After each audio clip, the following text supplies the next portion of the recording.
Hey everybody, can you hear me? Thumbs up. Yeah. Yes. Okay, great. Through the chat, I just sent you guys um, a one-page document that we'll be looking at today. I also just emailed you this, but Lasagna, is this your first time joining us? Yes, my question to you is this for tier one? You know, that's something that I'm not sure I could answer for you, but Tracy Lilly's with us today and she could. Hey, Tracy. I Let can't hear me. Hi, this is the community project is only for students that are assigned to Dr. Denicola as part of the tier 3. So I think you're not, I think you're tier 1. Well, I don't think you're in Yes. remote. she was on my list, but Yeah, okay. All right, But thank you. it changed. okay, gotcha. Yeah. I think your situation was different than they anticipated. So you're not remote 3 anymore. You're not tier 3 anymore.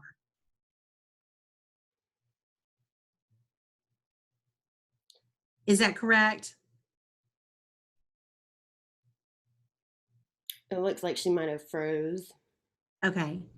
Yeah, I think that originally your liaison said that, but I think you're not remote anymore. So we removed you from those so that you're working with stuff with the agency.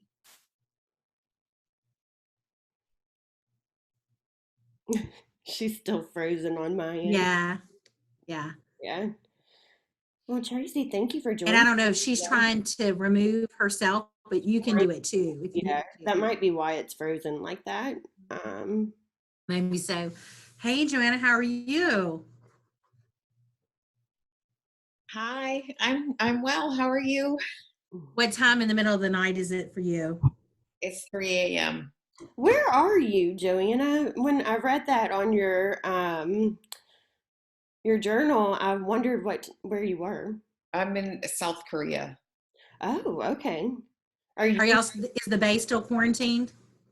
Oh, they just lifted it yesterday at 6 a.m. Very good. Your daughter is she home again? I mean, because she had Not to yet. quarantine. How much longer? She'll be well. She waited because my dad was having heart problems and Okay. had to have a procedure, so she waited. So she's coming June 2nd, but she still has to be quarantined for 2 weeks. I know. Will you be able to wave to her? I'm gonna try. Because your husband will be able to see her in some aspect, maybe. He will. He has to put on this whole suit to go up there, but he will be able to. Oh, well, good. Well, that's why, and I know other students will pop on.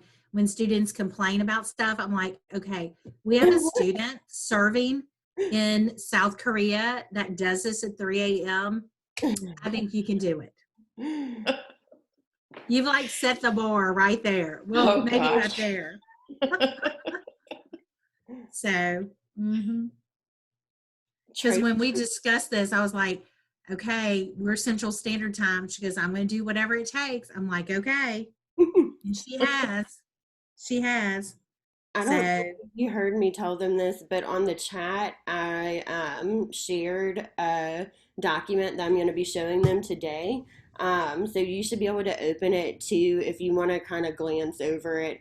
It's I just, saw it. it's a one pager of I did. I got it a few minutes ago. my brain and what they've told me so far and put it together, and I'm going to present it to them today. I mean, it's like Awesome. pretty lofty, like, but Hey, knowing that most plans don't end up like you anticipate, you got to start big or go home.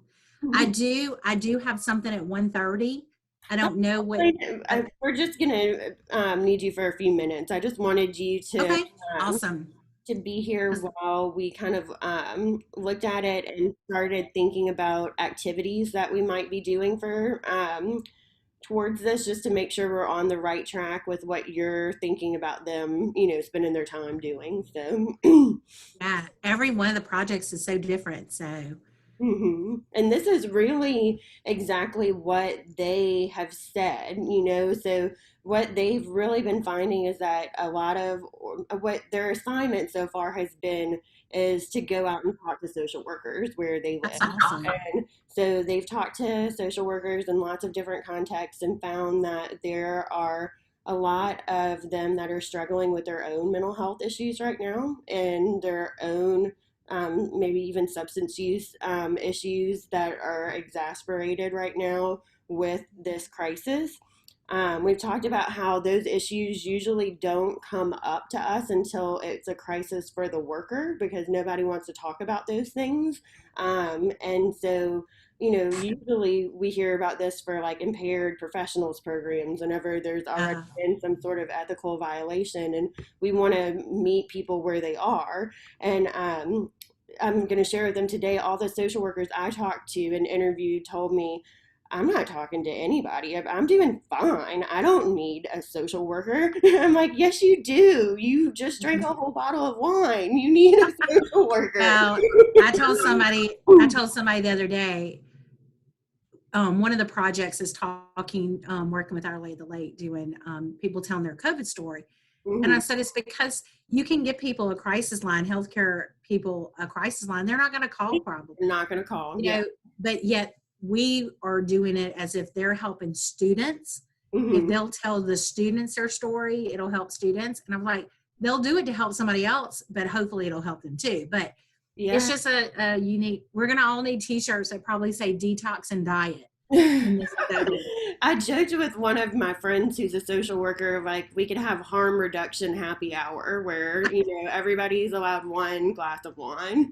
Yeah, I don't drink, but I'm telling you, all I do is cook because we're all here and, we're not going anywhere. So yeah, detox and diet is going to be the double D of, honestly, and I know you're still waiting for everybody to get on here. One of the things I'm most curious about, because I'm a pretty seasoned social worker, so I usually am like, well, we can figure that out.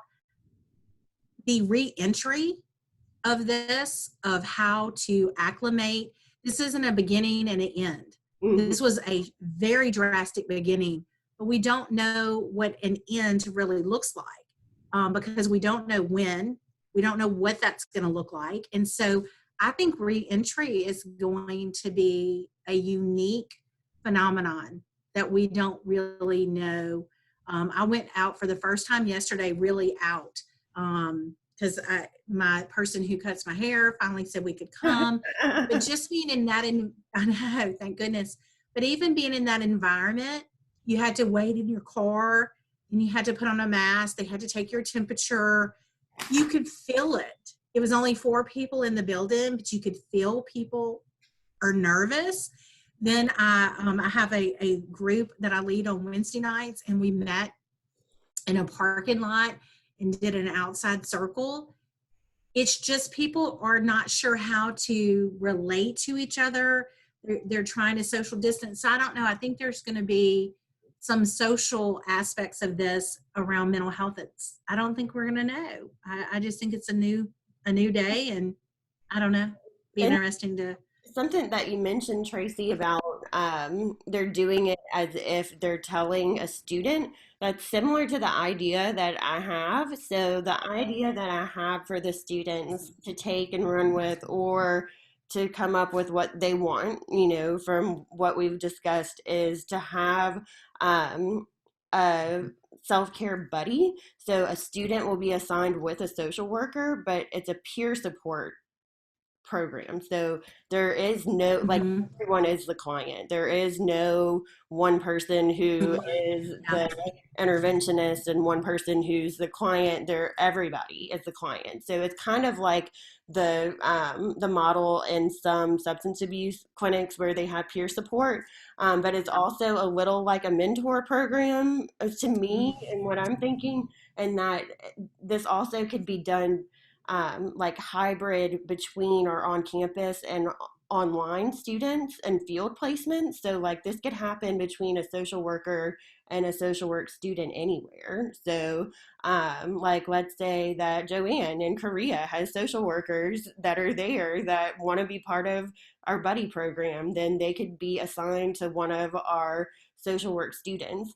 The idea I have is lining it up to our modules so that we have a training right before it starts, that kind of tells you what to expect. Like, don't tell your whole life story. Like, if it gets to be too much, this is what you do, I'm willing to be a clinical person for that kind of thing. Like, if somebody, is worried about their peer buddy, that sort of thing. But the idea is that they would set a goal for that 6 weeks period of what they're going to work on for self-care. So whether it's like going for a run or whatever, and then they have their buddy that they check in with, that they send text to and say, hey, did you paint today? Or hey, did you run today? Or and it's your job to be like their helper and their coach. And at the end of the 6 weeks, you can choose to do it again, or but you'd be with a new buddy, so you get to meet more people too. So the idea is that, like, after the 6 weeks is up, then you can be assigned to a new person and do it again. That's just my ideas. So a lot of you have kind of jumped on as I've been explaining this. And I see you guys saying you're here. I want you to note too that I have a one pager I put in the group chat of just some ideas that I came up with based on what we've talked about. So you guys should pull that up because I'll have it up on my screen a little bit later too.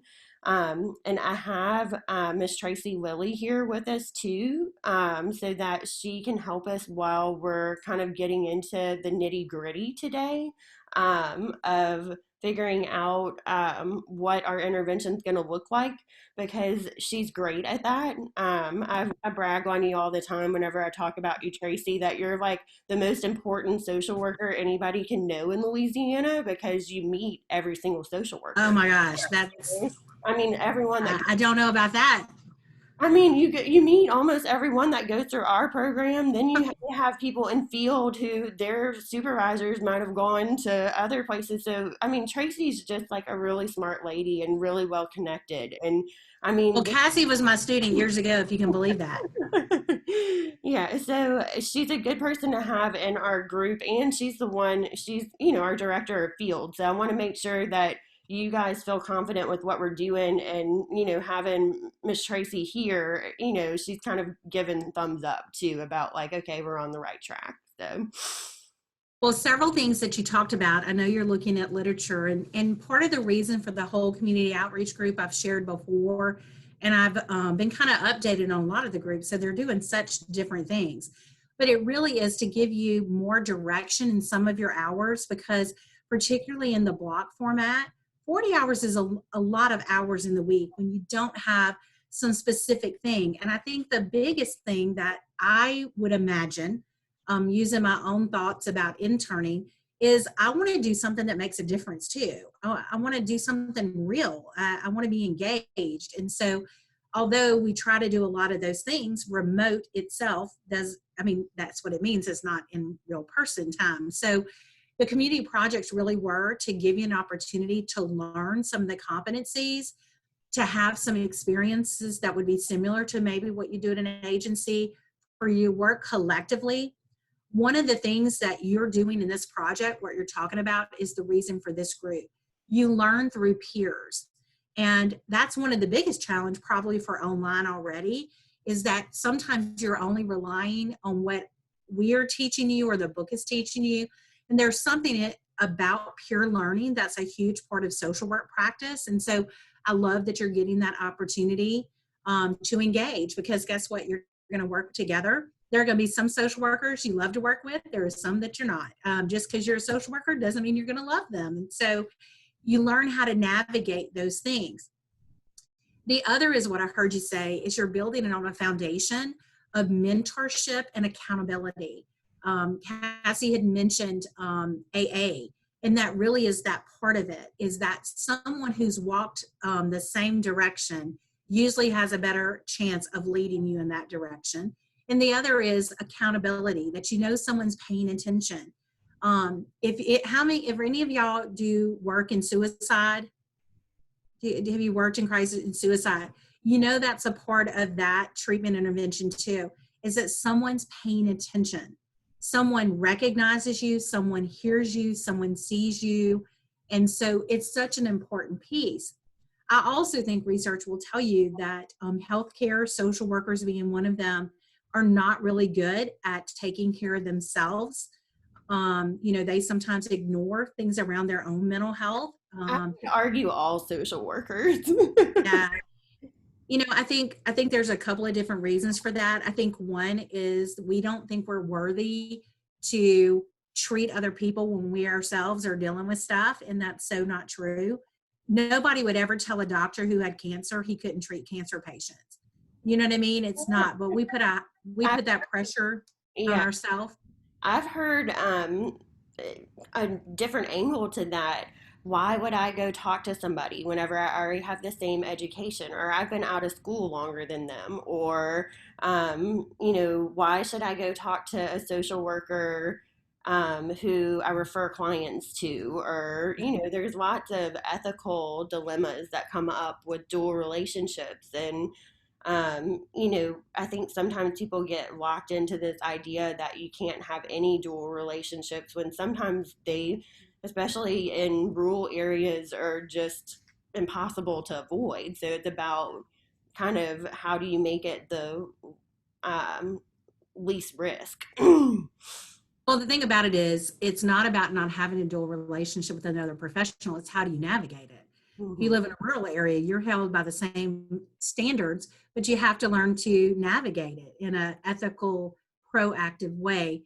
I also think anybody who says that, if someone has that perception of social work, they don't truly have an understanding of who we are professionally.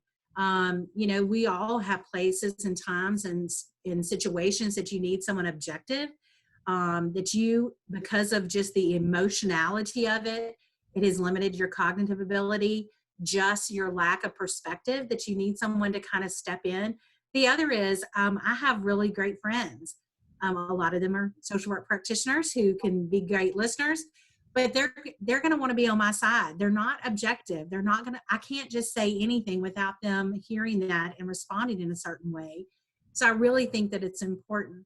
The other piece that I hear you talking about, and I read it in your one page, is you are starting that beginning basis of understanding that the beginning of healing, the beginning of managing trauma, the beginning of managing any emotional, any heavy stuff is talking about it. And so even if you're not doing therapy, talking about what happened is important. That's the reason, I don't know how many of you are early childhood, but that's the reason they talk to people who pick up children, that it's so important to ask them about their day, for them to talk about their day, because there's so much mental health in talking about things that happen and managing your emotions. That's when people don't talk about stuff, that's where their emotions get all mixed up, and they use drinking to numb themselves or self-medicate. They anger and they respond. I mean, it's the lack of, it's feelings going on that is really the mechanism for most things that happen. Think about quarantine.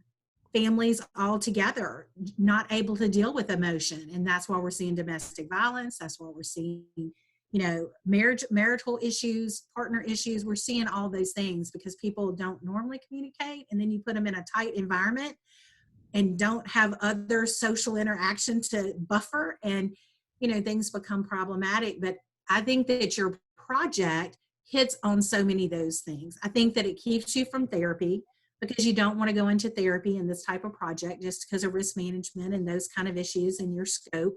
It also, you could learn a lot from another social worker about their area of practice, whether it's in your state or out of state. I love that.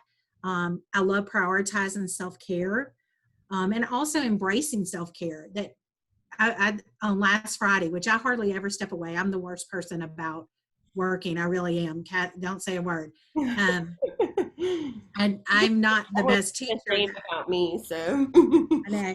I have 150 people coming to that workshop on June 8th, and I'm like, the first thing I have to say is, okay, everything I'm going to tell you today is best practices, but I suck at it. So I'm trying to get better. But Friday, I finally said, I'm stepping away. Unless there is a personal emergency on my team, you need me personally, I will not respond. I'm not going to check emails. I'm not going to do anything, because I do think we need to do that. And I think we have to embrace it. And so I love that your project really invite somebody to intentionally have those conversations about what you need.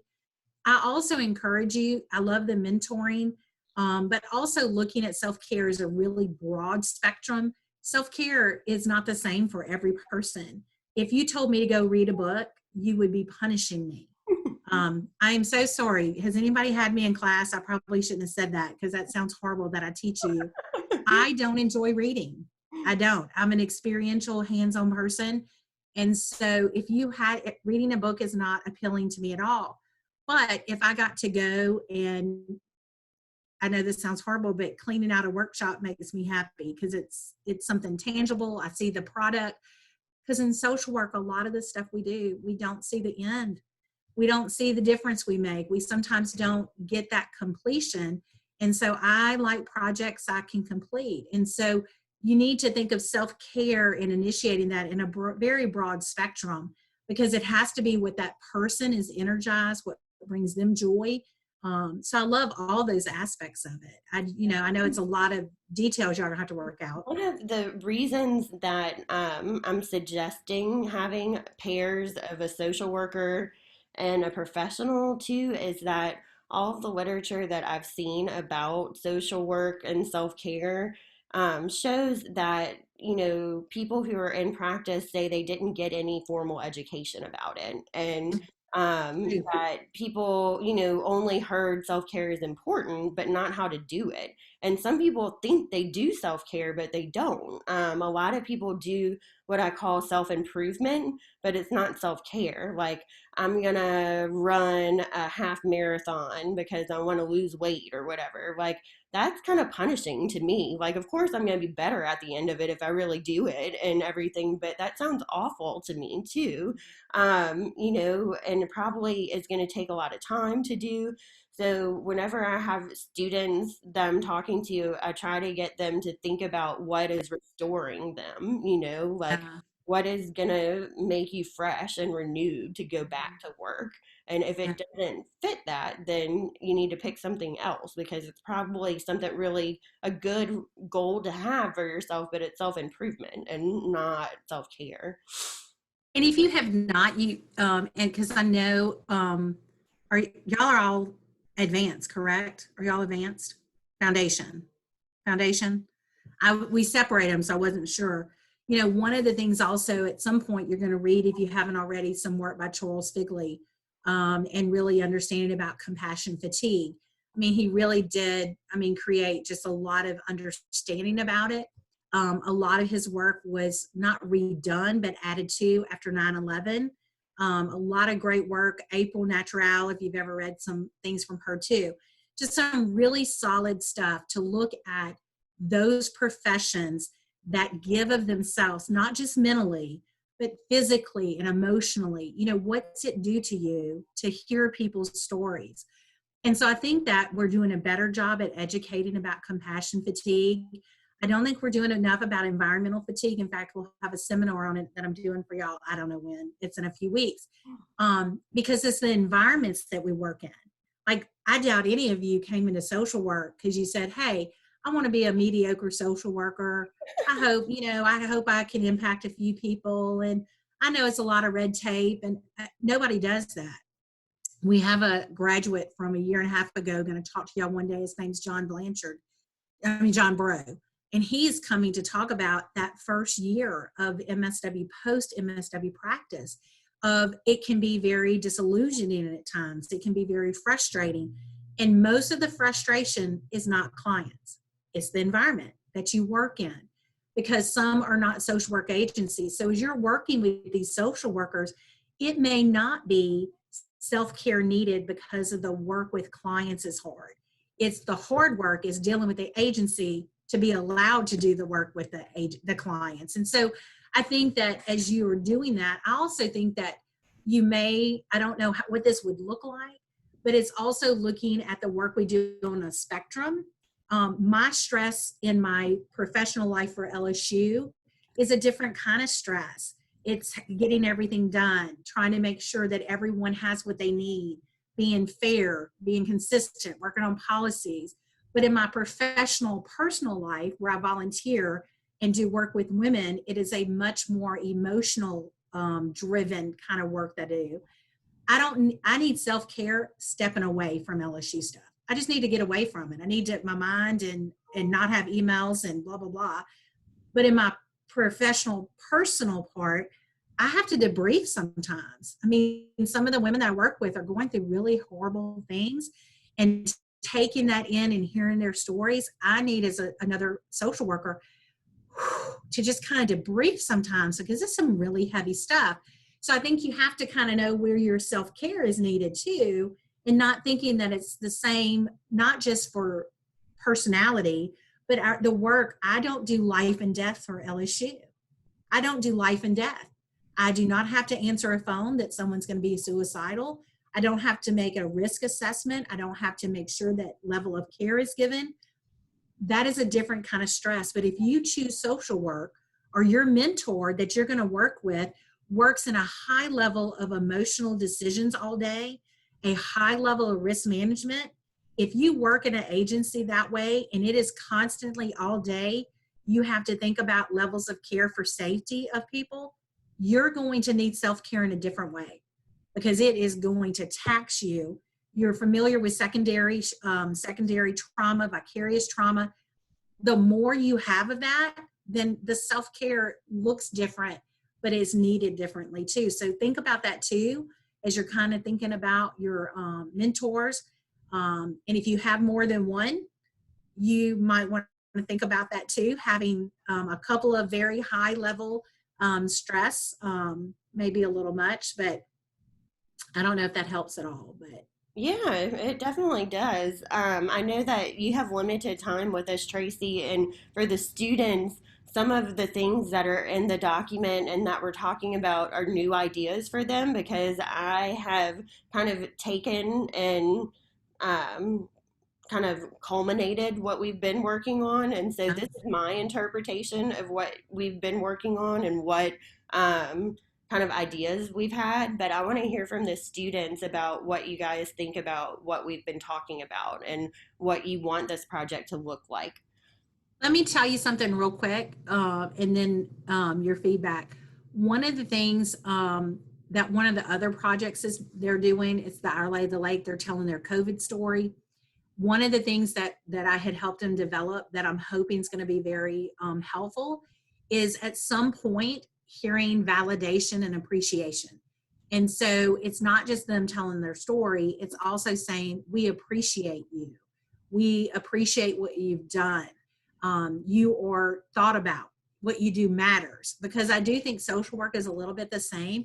We sometimes don't hear that. It's not that kind of profession. You get a lot of external motivation. It's not like, I don't know if any of you have someone in your life that's a pharmaceutical rep or an insurance or something where they get sent on trips or they get bonuses. We don't get that kind of external appreciation at all. And anytime you get cookies or anything, then you feel bad about it because you're like, is this worth $25? I don't know. Should I keep it? So I do think that having an opportunity to validate and appreciate someone, I'm just telling you, I think we undervalue affirmation. I see it in children because that's one of my areas of practice is parenting and sharing and mentoring parents, and I cannot tell people enough, you need to affirm people. It's amazing what affirmation will do for people.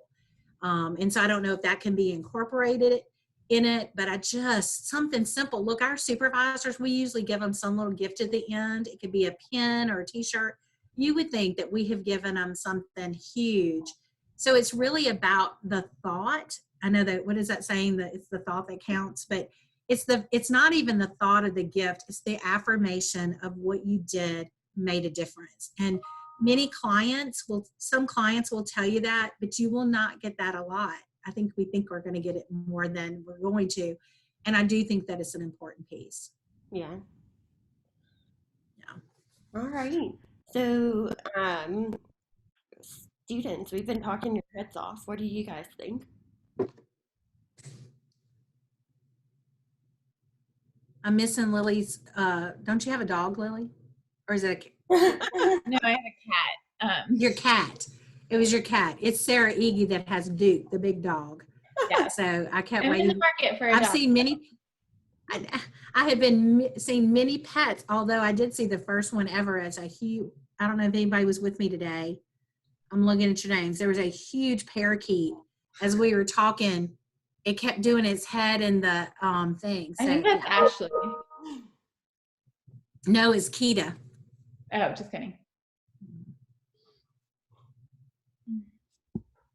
So, what do you guys think about this idea for a mentorship, peer support type program? And the other thing I'm interested for you guys as online students, what do you think about the idea of it crossing over between the two? Like that it might be able to give you guys some interaction with, social workers who either work at LSU or who are involved with the school in some way, or with other social work students who are on campus. It also may be thinking about how it could connect you in your geographic area with the local NASW or your local group of social workers, because you're going to want a job after. So making connections may not be a bad idea through a project. Mm-hmm.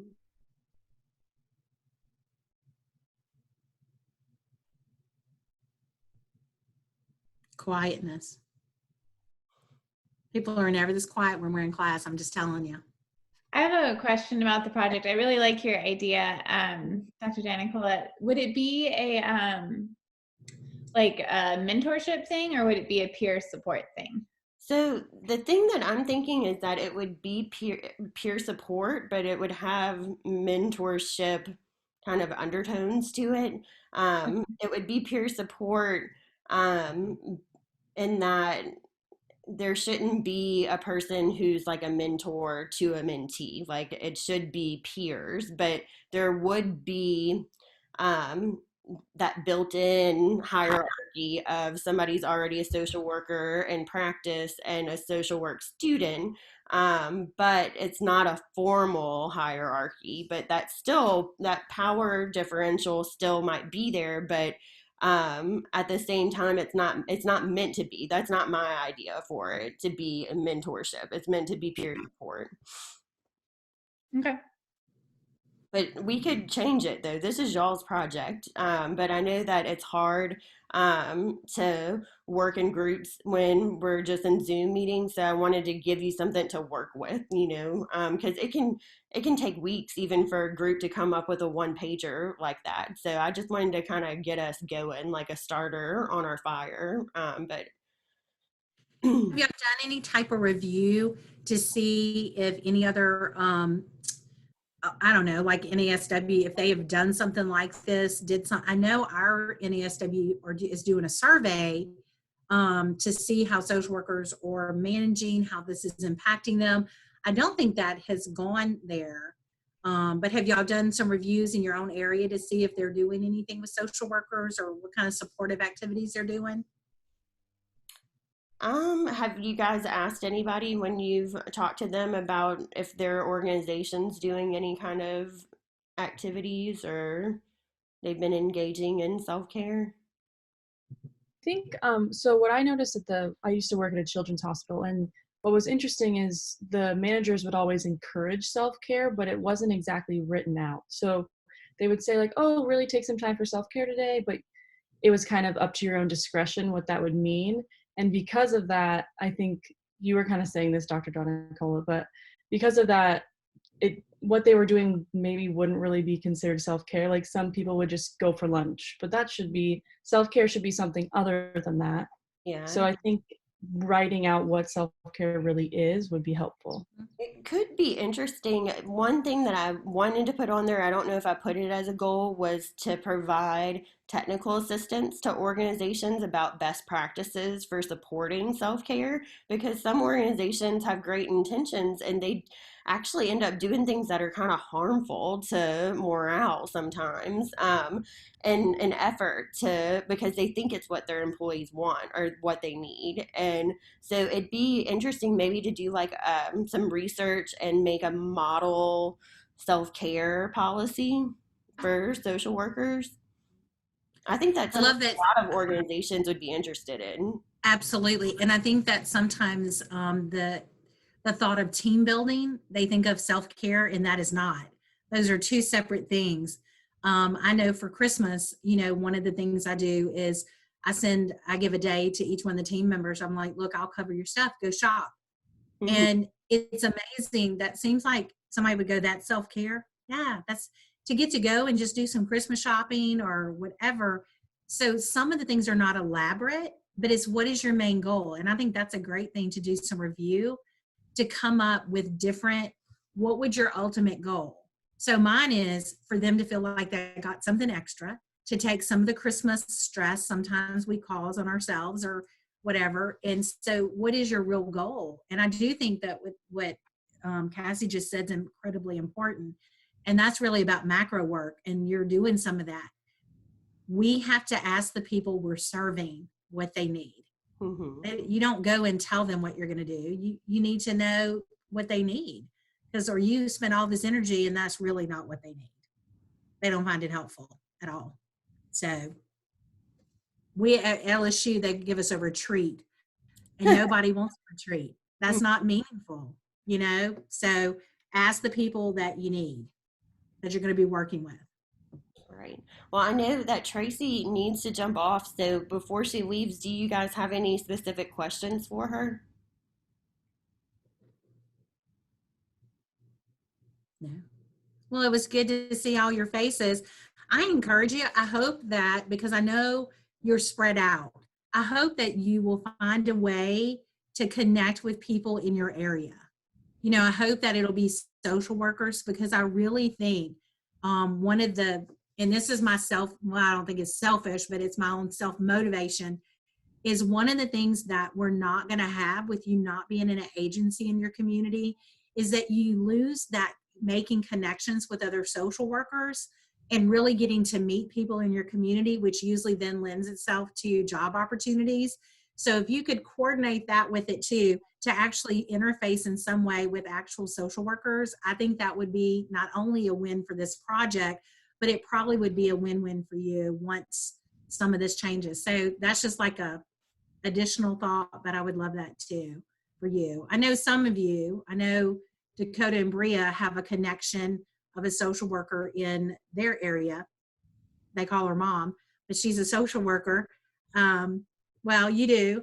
So, but if some of you know social workers, that may be a great place to start, to give you some suggestions. And I know if I got a call from Cassie that said, hey, my class is doing this project, we really would love them to learn more about social work in your area, I would say yes in a minute. I would say, yeah, sure, I'll do that. Yeah. I would really do it now since we're quarantined, but I think having people in your area would be great. Another thing I've thought of is maybe that this could be, and it's Thursday. Yeah, practice some self-care tomorrow. It's something we can share, make it nationwide, because why not, since we have platforms to do social media, or like even have a video of a social worker that you connect with and say, hey, will you do a 20-second video saying how you plan on doing self-care this week or Very and good. you know, that's another way they could get appreciation too, by like likes and um yeah.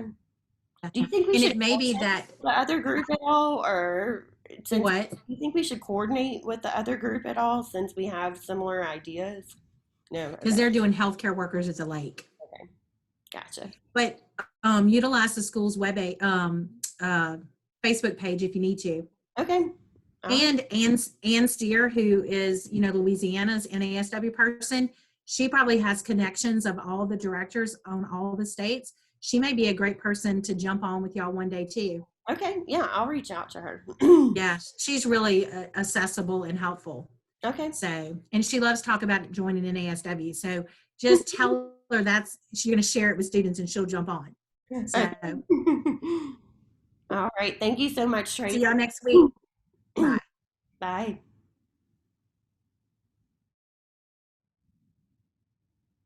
All right, guys. Have all of you guys been able to open up the document or kind of eyeball the document that I shared?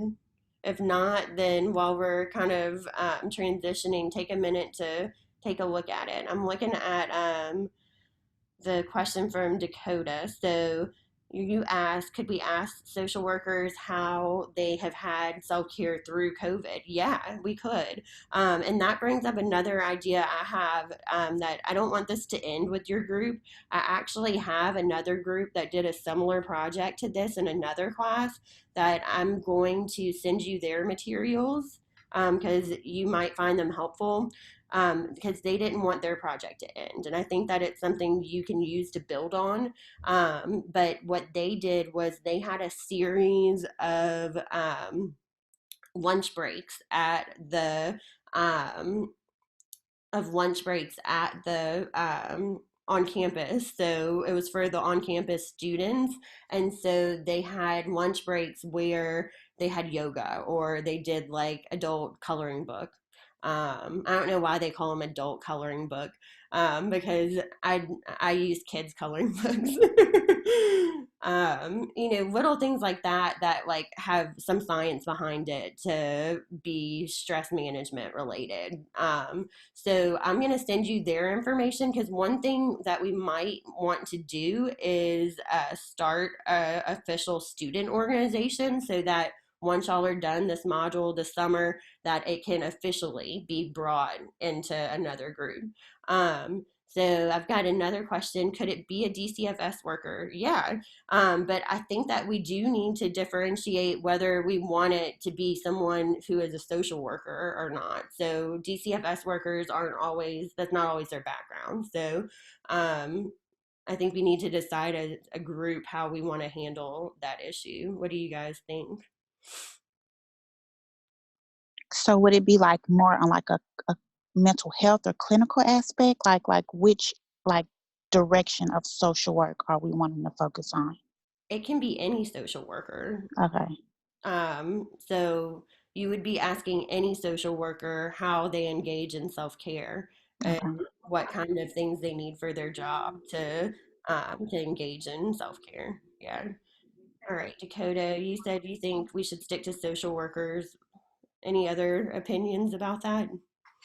Thoughts about it? I think we should stick to social workers too, because we have. I think that there's an area for us to grow and adapt, but where we are now, it'd be easier to start with social work. But I'm open to us expanding. I want to hear what you guys think. I think social work is broad as it is. Like it could be clinical social work, it could be macro social work. So I think even that is a pretty broad topic. So I'm sticking. gonna give you guys a rare minute by yourselves, because I need to go get my charger, and I need I have a babysitter with me right now, but I need to go check on my toddler, because I heard a scream earlier. So 1 minute, I'll be right back.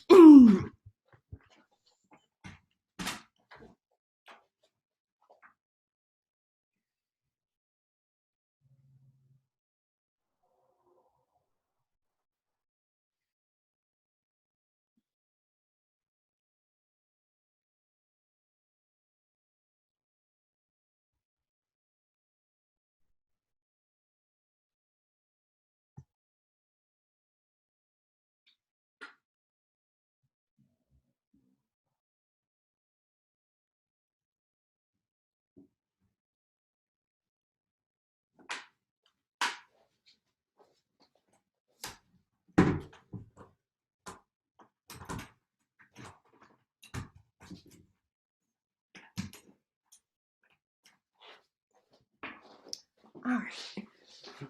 I'm sitting at one of those little like drawing tables for children because this is the only way I can get things at the right height. And this is a room I can lock, but I'm not sure if I lock the door. So my 2-year-old could bust in, and he doesn't always like to wear clothes. So I'm apologizing in advance if that happens. All right. So we've had a couple of opinions so far about sticking with social work since it's already broad enough. We have the same code of ethics. So I say we go with that for now. I think we're still early enough that we could change that if we need to. And so what I'd like for us to do today is I'll be your note taker. But I'm going to pull up the document that I sent to you guys. And in that document, as you guys talk, I'm going to kind of add in tasks. So what are the things that we have to do?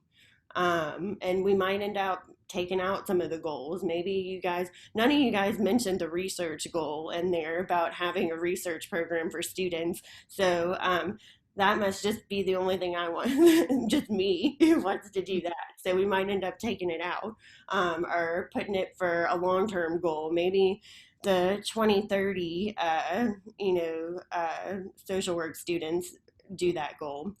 But I want this to be more of me passing the baton to you guys, because in these kind of situations on campus, usually I'm more like a facilitator. So like we'd be in a room together and you guys would be like in small little groups talking and working on a small task, and I'd be coming and chatting with each one of the groups, right?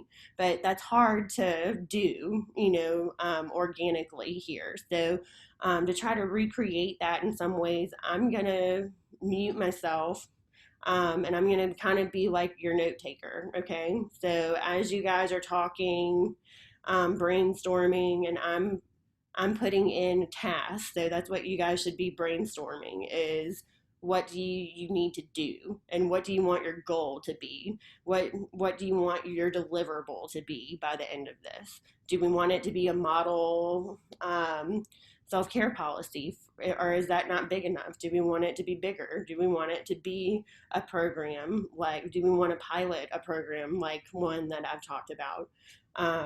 So I am really actually going to shut up now because I've said it a couple of times, and I'm going to share my screen and be your note taker. Okay. I just want to throw out one quick thing and then see what people's thoughts are. And I was just thinking in terms of making our project more specific. Like for me, I'm like very averse to self-care, and it bothers me because I know it's important. And I think it's common for everybody in the helping profession to not prioritize it. And in a couple other of my classes, I'm having like motivational interviewing drilled into my head.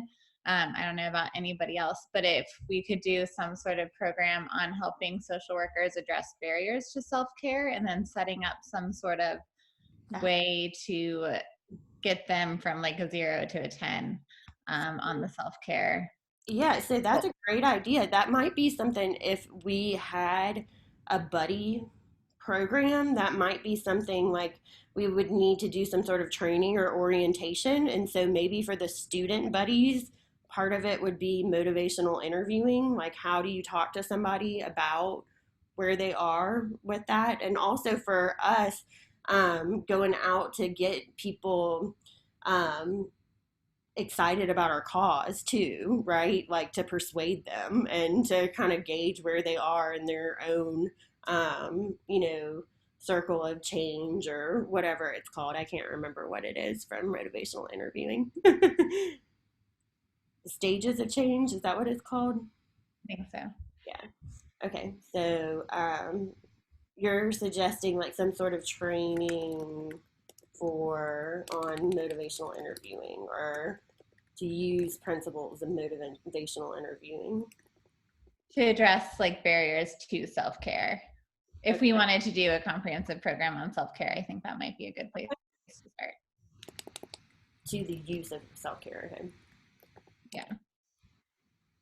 But also that was just an idea. Like we don't have to stick with it. I'm curious Yeah, as to and that's what. what all of this is. Like, there's no bad ideas, you know, like we're right now, even if you think it's not feasible or there it might not be possible, just put it out there. Okay.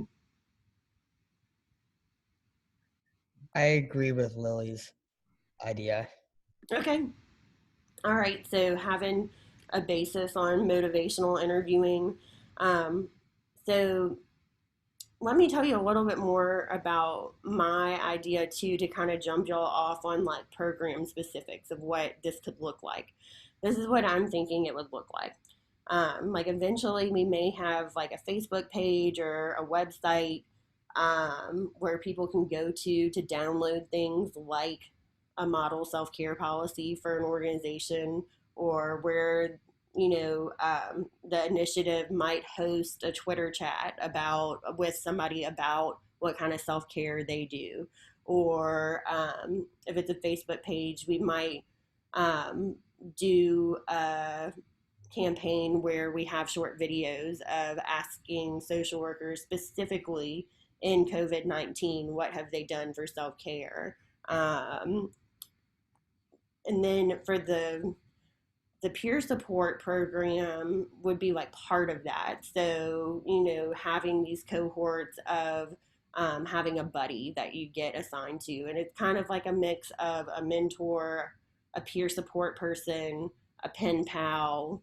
I also think about the implications, like if say my, if I was a student like you guys, maybe my social worker was in Washington, or that I could mail them like a little note, like who doesn't like getting happy mail, that just says you're awesome, or, it's even better yet, maybe it's something that you doodled or you wrote or you colored when you're doing your own self-care, so it kind of mushrooms and becomes your self-care helps their self-care. So those are my ideas I'm putting out there. What do you guys think? I like the whole social media, the Facebook idea. And I just say that because like who doesn't have social media? Well, I know some people don't, but Right. it's just so big right now and everyone pretty much gets all of their information and their news and whenever they want to be updated mainly from social media. So I think a Facebook page, I think that would be a good idea. That'll be a good resource for them to be able to go out there and get that information that they need and kind of stay connected and have, that relatable information or, useful information that they might need. Okay. Yeah. All right. So um we're thinking that Facebook or social media would be a good avenue for this, and Facebook is one um, type of social media. So, I mean, there's Twitter and Instagram and YouTube, and I mean, there's all other sorts of platforms too. So, that would be something we would want to decide. Do we want to branch out from there or just stick with Facebook? Because I've been told that Facebook is for old people. Um, so maybe we'd be missing a younger cohort of social workers. I don't know. Well, we can reach out to other social medias because I don't have a Facebook. I've Right. never had one. Um, I'm not really a social media person, but I can find other resources though. We don't really have to branch out to another social media if y'all don't want to. I mean, I'm on most social media platforms, and as um, as an educator, like whenever I do like continuing ed and stuff on teaching students online, it always comes up that digital literacy is really important for you guys right now. So even if you aren't going to choose to have your own personal social media, like you need to learn how to do it anyway. So that to me, that's not a barrier to not doing it in a project. not having personal accounts, that doesn't matter. I think it's still something that would be important for you guys. So I have a Facebook page and I use it mainly because I'm in Facebook groups. Mhm. And this could be a great reason for a Facebook group. Yeah. And for example, one of the groups I'm in is the San Diego group because I live here. And every so often people will post questions or comments, and the group owner will post like events throughout the county. And it's a really cool way to kind of feel more like a community. And I think that could be beneficial. Plus, it's so accessible that it would be able to be used by people throughout the nation and Right. even globally. And I think that Facebook is one of those platforms that is easy to connect to other social media. So, like, I mean, there's integrations. Like, if we wanted to do something on Instagram, like, it's easy for people to link their accounts and, like, have whatever picture kind of campaign we're doing link up to Facebook. So we could do, like, kind of cross pollinate different social medias. Okay, so we've thought about Facebook. We've thought about a Facebook group.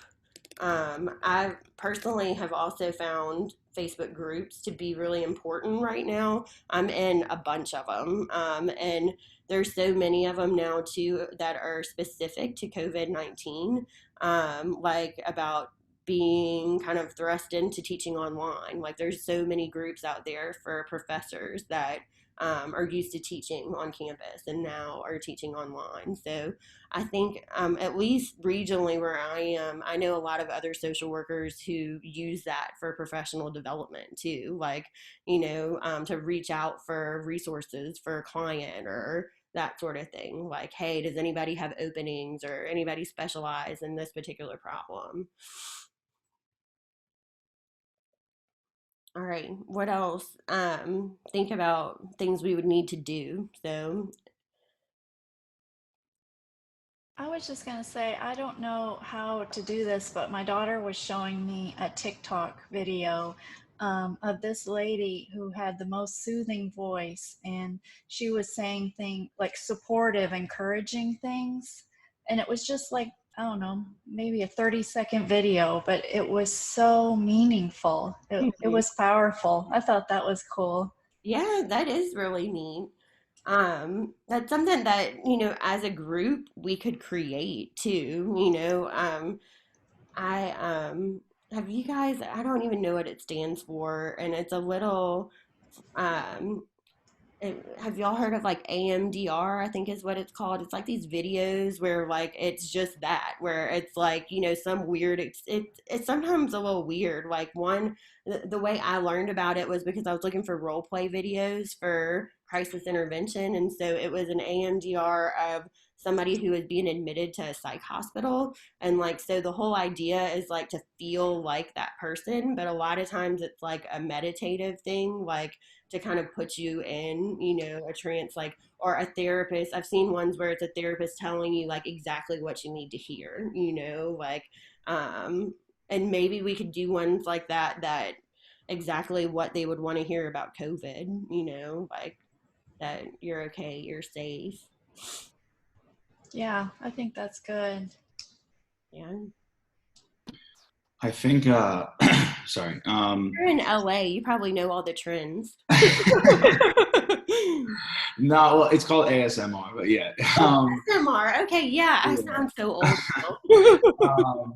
But no, I think a big thing that works for me, at least, like with self-care, I don't know how we would implement this. I guess through Facebook or social media, but I just think that it'd be important just to give like even if it's somebody just saying it like a before and after almost, because for me, like with anything really, like if I see actual results, like it's one thing if somebody's telling me to do something, but if I actually see results that others are getting, then it's going to motivate me to do it. So I think, I don't know how we would implement that exactly, but maybe that's something that we can use. Yeah, so here's an idea. Like if we did a little like 6 week program, like maybe at the end of the 6 weeks, we could have pairs send like videos of together, like, hey, Yeah. I did this and this is what it meant to me or whatever. Yeah. Um, or, you know, it could be just like, hey, I'm going to do my self-care to get people motivated to do it. Just Yeah. like And some yeah, people that holds them accountable too. post when they're going on a run or whatever. Yeah, for sure. Yeah. Yeah. So, yeah. Okay.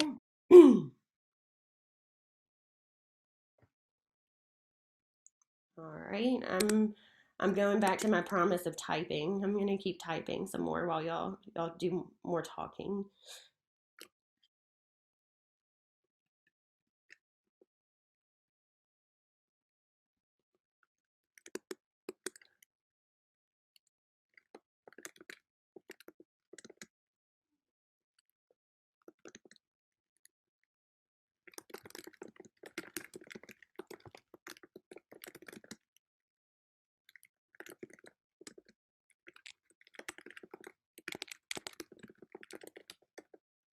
What kind of, I don't know, but I can think, what kind of roles do you guys think we would need?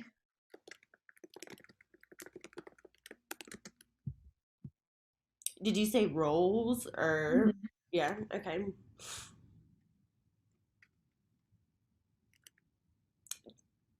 Be a little more specific about that, Willie. Do you mean like roles like in the social media groups, or do you mean like roles like just in our group of like there's a recorder and or who's gonna do what kind of thing? Yeah, roles in our group, like how to kind of either divide and conquer or do something more collaborative. I don't know how people want that to look. Yeah. That might be another way to think about tasks too, is like who's interested in what topics, who has strengths in certain areas.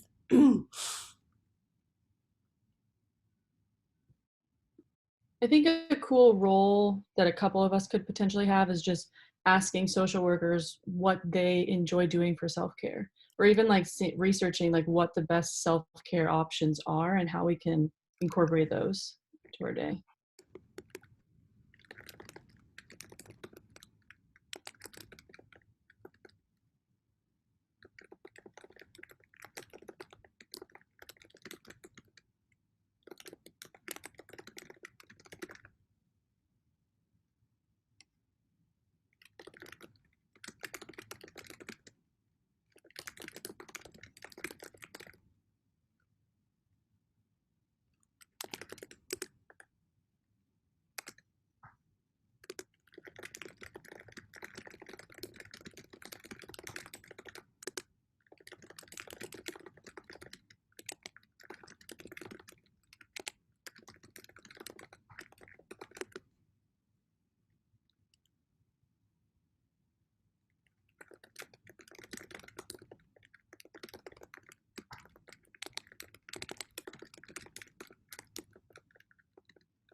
Would And it be, another thing, if you guys feel more comfortable typing and you have an idea, send it to me in the chat. Okay, Lily?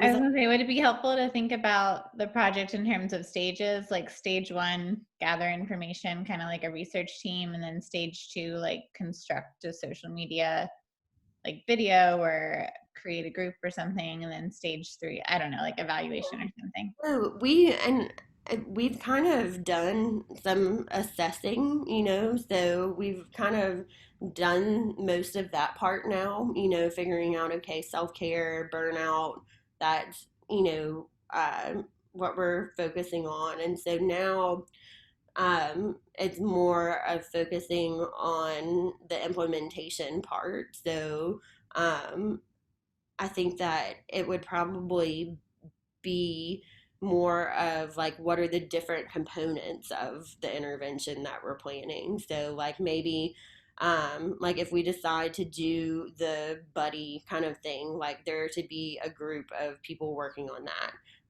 If people are really interested in the videos or coming up with content for social media, then that could be a group. or if there's another group that's interested in like what Kenzie was saying about, when we talked about a self-care policy, there could be little pockets of people working on the task, like task groups. Have y'all had 7006 yet? Did you hear the word that you learned? Task groups. I feel like I watch too many little kid shows with my kids, and I feel like I should have like some sort of like light bulb that pops up, like task group. We learned about that when we read. Yeah, I don't know. You guys must not have small children. It makes you kind of go a little crazy. All right, so let's see if I missed anything here. Okay, putting things in stages. We've got some thumbs up for that, for stages. Okay, so I think one thing that helps me when I'm thinking about what steps I need to take is what is the end goal. So I think we need to decide, is it a Facebook campaign? Is that what we're seeing is our end result? Is it a program? It seems like we've kind of drawn more to doing a social media campaign. Is that what you guys want our deliverable to be?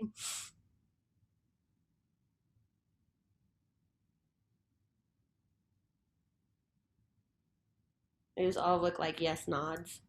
Facebook, okay, yeah. All right. Okay, so that will be the end phase. So what do we need to do to get there? What is it going to look like when it's done? Like, what do we want to have a page? Do we want to have a page that has a separate group for social workers? Like, so sometimes there will be a page where there's like information and announcements and things, and then like a group that serves more like a support group, kind of, where people really chat. I think I would like either more clarification or understanding of what we're campaigning on Facebook for. Is it like awareness of self-care? Is it like, what are we trying, like, what do we want our Facebook campaign to say? Okay, yeah, that's a good idea. So to me, it seems like it would be to break kind of the stigma of it. So like, hey, look, we're all doing this. This is important. We should do it. Validation, like Tracy was saying. Hey, we support you. What you're doing is good. Keep it up. I think that also what I had said too about how for you guys as students, like to engage students in a way that is informative, so that, and also, social workers in the field who didn't get this in their formal education, like this is what self-care really is, and this is how you make a goal for it. And that's another thing that I work with students on a lot, is that either it's self-improvement and not really self-care, where it's not restorative, or it's that it's too vague and ambiguous, like I'm gonna lose weight or I'm gonna be healthier. Okay, that is great, but how do you measure that? How do we know that you are healthier now? Is it that you don't eat ice cream for breakfast anymore, or is it that you run every day? Like we've got to measure it. You have an ABA background. I do, yeah. Yeah, we got to operationalize our behaviors. What do we want to see? I agree. I think that's important. Yeah. How do you know about ABA? Do you do ABA or? I do. I'm an ABA therapist. Okay, great. Yep, that was one of my many jobs whenever I was in college.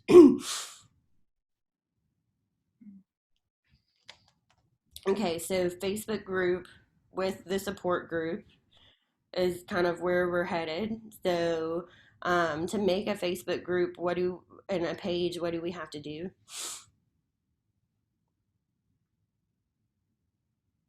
Like there's like technical things, like we have to figure out who's going to be the moderator. We have to figure out like the visuals of things, like people like pay a lot of money sometimes actually to have people create graphics for their Facebook like banners and things like that. I think it'd be good to have some sort of like logo or cohesiveness for it.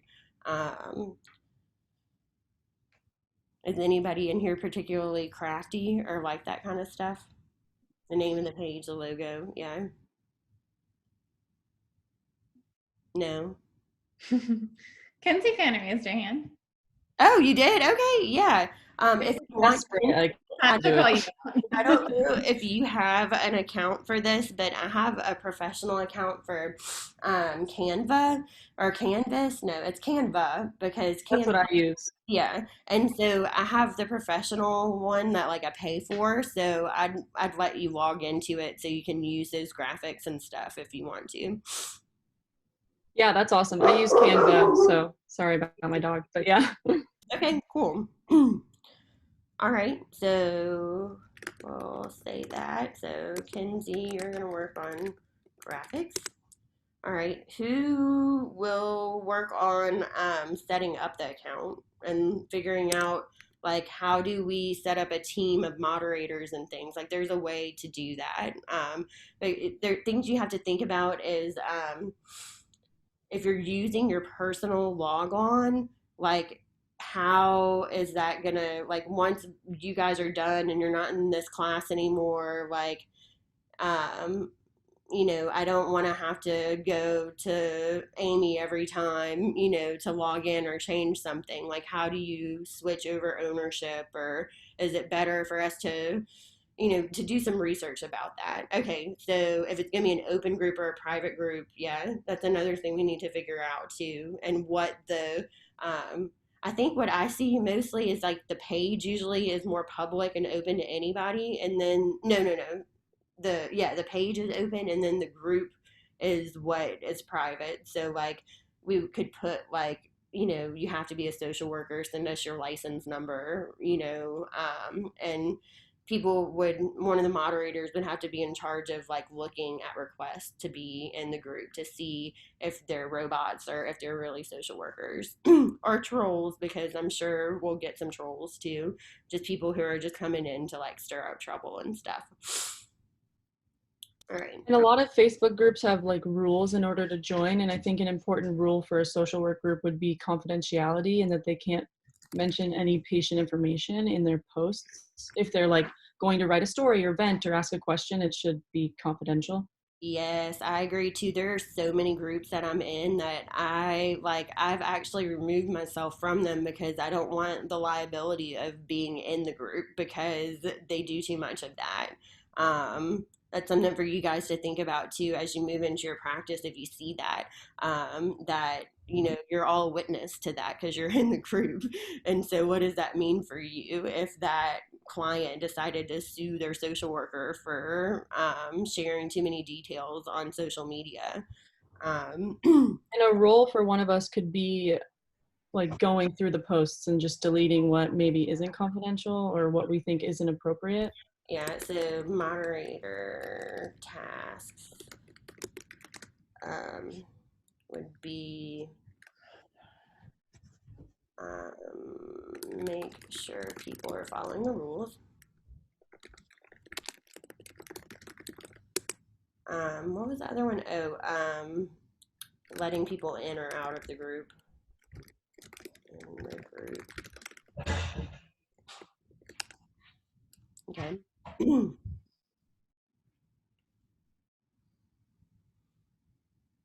then what else I said was we need to set up the Facebook group and page. And so under that is graphics, rules, like all the settings and stuff, accounts, who is the owner. The other thing we have to figure out is what are the LSU rules? So, or is this going to be an LSU group or not? is this LSU social work group, because there's special rules about using LSU's logo, using LSU's name. So that's something else we'll have to figure out. That could be somebody's job.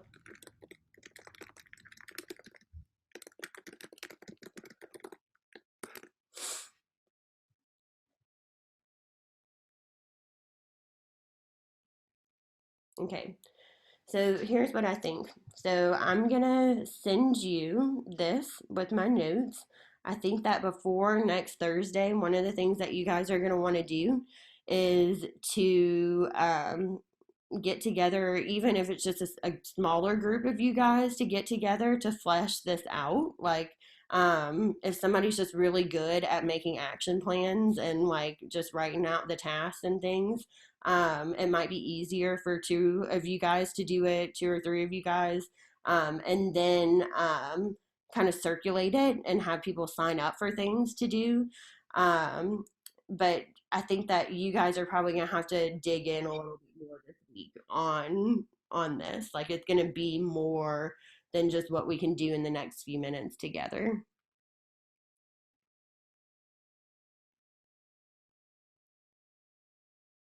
What do you guys think about that? Do you think you guys need to talk for a few minutes about who would want to work on that, or when you guys could meet again, or how you want to coordinate that?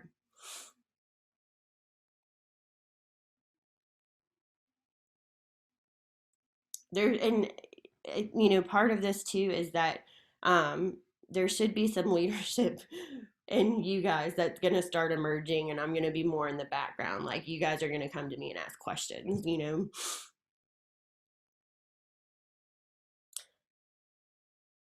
Okay, you think there should be an action plan? I think what I'll do for today's sake is I'm gonna assign a leader for this week.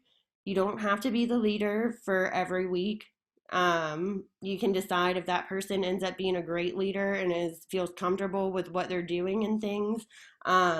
Then that's fine. They can keep doing it. But each week when we meet on Thursday, we'll say, hey, do we still want this person to be the leader? And from what I've seen today, it seems like Lily's had the most questions and like kind of understands, what we've talked about. She's been here the whole time. I would nominate Lily. What do you guys think? Usually when it's leadership nomination, nobody wants to do it. Okay, so Lily, are you okay with being the leader for this week? Yeah, I'm fine with that. But also, if someone who like hasn't spoken or also wants to be the leader, like I don't have to be the only. Well, that's why I'm only giving you the role for a week, and I can revoke leadership status. Like, if you guys are doing a bad job, I'm gonna fire you. Perfect. Yes, keep me accountable. Yeah, and I also make myself more available, I guess, to the leader. Like, if I know that's like kind of my person that I'm talking to, like, if we get to a point where, we need to share phone numbers, things like that, or like password accounts for Kenzie to do log-ons and stuff, I'll talk to, maybe me and Lily can kind of coordinate that. So you guys don't have to worry about reaching out to me every time. Okay. All right. We'll see how Lily does and if we're going to hire her or not. I have a feeling we're not, but you might be. All right. And Lily, also this probably will mean you'll send an email to everybody like about what the next step is. And if you have any trouble with that, and if you have trouble engaging people, just let me know and I'll step in.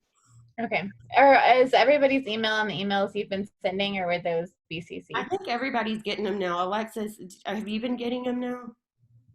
Yeah. Okay. Then everybody will be on it now. Yeah. And we can use. Yes, ma'am. I'm sorry. I don't know what I need. Yes, ma'am. I've been getting all the emails. Okay, good.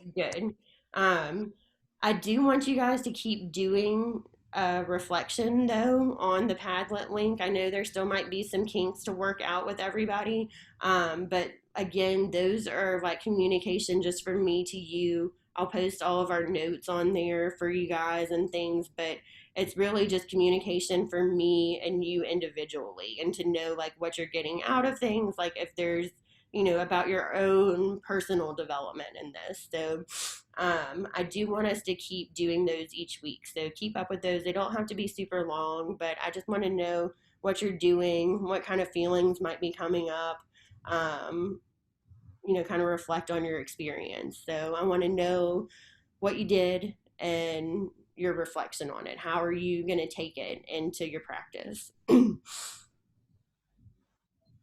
All right. Well, do you guys have any questions for me before we break?